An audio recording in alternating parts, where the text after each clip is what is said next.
Saudara-saudari, Injil kita pada minggu ini diambil dari Injil Matius bab 13 ayat 24 sampai 30.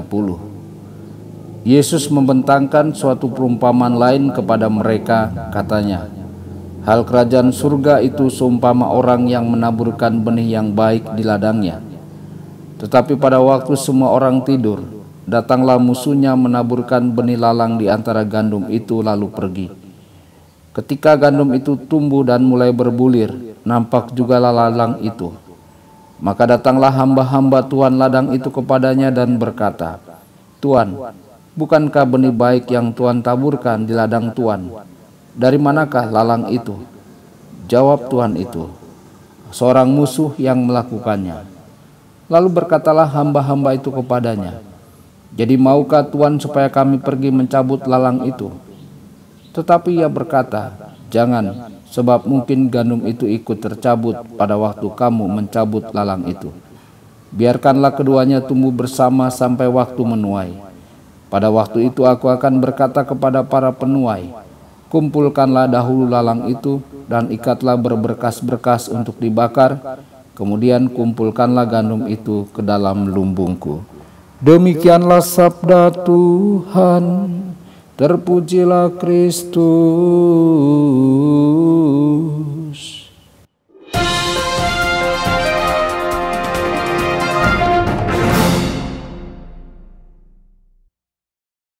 Saudara dan saudari terkasih dimanapun Anda berada, jumpa lagi dengan saya Romo Tedens dalam saluran Warta Kabar Sukacita. Semoga Anda semua dimanapun berada senantiasa dalam keadaan sehat dan bahagia. Tuhan, Engkau telah memberiku karunia pembaptisan dan menjadi anak-anak-Mu. Saudara-saudari, baptisan adalah karunia Allah yang paling indah dan luar biasa, sebagaimana dikatakan dalam Katekismus Gereja Katolik nomor 1216. Anugerah yang telah Tuhan berikan kepada kita ini adalah sesuatu yang tidak pantas kita terima. Kita terlahir dengan dosa asal.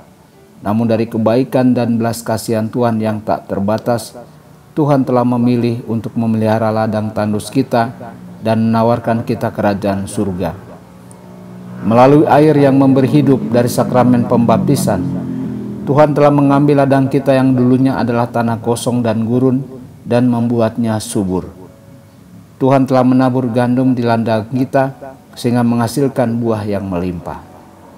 Saudara-saudari terkasih, meskipun Tuhan telah memasukkan kita ke dalam keluarganya melalui pembaptisan, ada kalanya kita melupakan tujuan hidup kita, yaitu surga. Kita lemah, dan karena kelemahan kita, terkadang kita mengotori ladang kita dengan rumput liar.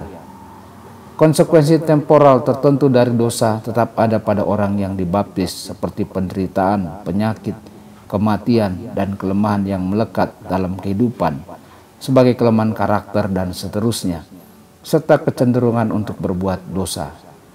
Meskipun Tuhan telah membiarkan rumput liar tumbuh di ladang kita yang dulunya hanya ada gandum, Tuhan telah memberi kita waktu untuk membiarkan biji-bijian yang baik tumbuh.